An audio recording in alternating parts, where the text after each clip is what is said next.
So it's another trying to post a video of the John Deere 440. It's about a 1960 John Deere 440 backhoe loader.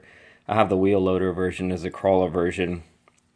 And what I'm getting into over Thanksgiving holiday here is this. I can't build pressure. I have a pressure gauge on it, and when I try to use anything, I can't really get max pressure out of it.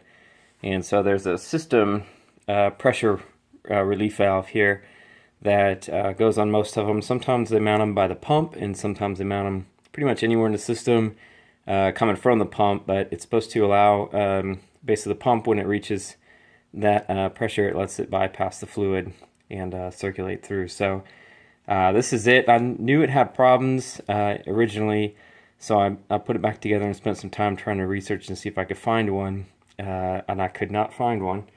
And so I finally went down to a place here locally called Central Hydraulics out in Daytona Beach, and I had to get a new assembly basically. But I wanted to show everybody what this one looks like, what the original ones look like, and you'll see why it's difficult to find them. So this is a little bit different than what you'd see for a cartridge now, in that it threads into this assembly. The assembly has basically marked ins and outs. Basically, returns are back to the tank, and ins are where your pressure comes in. And what I had done is I have an in, and then on the other side of the in, I would put my pressure gauge, and then on the return side would go back to the tank. So I wanted to get an assembly that was similar to that, and then this one, you can see this return just has a plug in it, and then that's where the cartridge goes, right down in there. So I looked for these. I couldn't find this assembly again, and I couldn't find this one. Not that they were new. I mean, I could probably have found a used one, but then I worried that would I wind up with the same problems. You can see hopefully you can kind of see that. That's pretty worn for this one. It gets a little bit of a pinhole, so it always lets some fluid through. Basically on the back side of this here gets this spring, and here's where mine really was bad.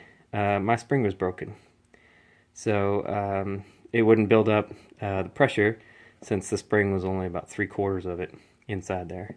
And then you get this little cap goes on. There's a little screen here, it's actually about 3 or 4 of them, and then they get kind of offset, basically to try to catch any kind of junk that's supposed to go through the cartridge to keep it out of there.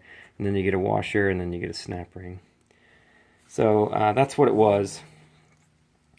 So pardon the bench, try to ignore that. So I got a new one, and this is it getting ready to go.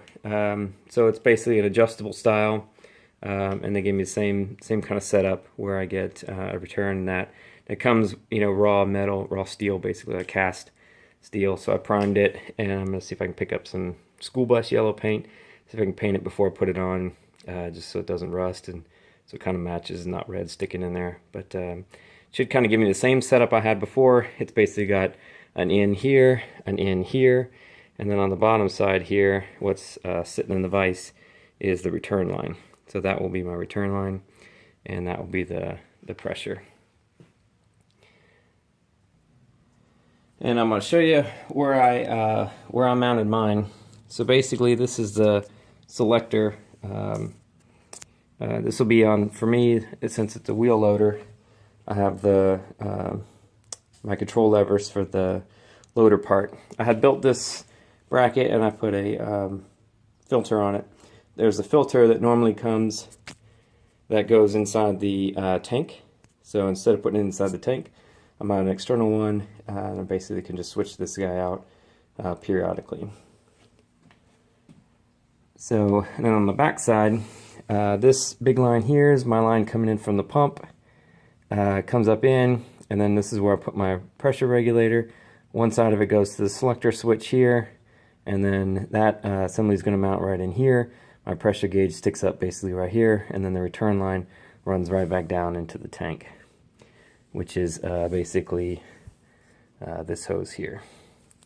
So we'll see if I can get this guy all plumbed up here. And this series of repairs wound up being a couple of things. The second part of it was, and I might do a separate video for this, but this is what got this whole thing started, was my rack assembly. The seal was leaking, so I pulled it in, took everything out, and then waiting on parts to come. So that's the John Deere 440 backhoe loader project.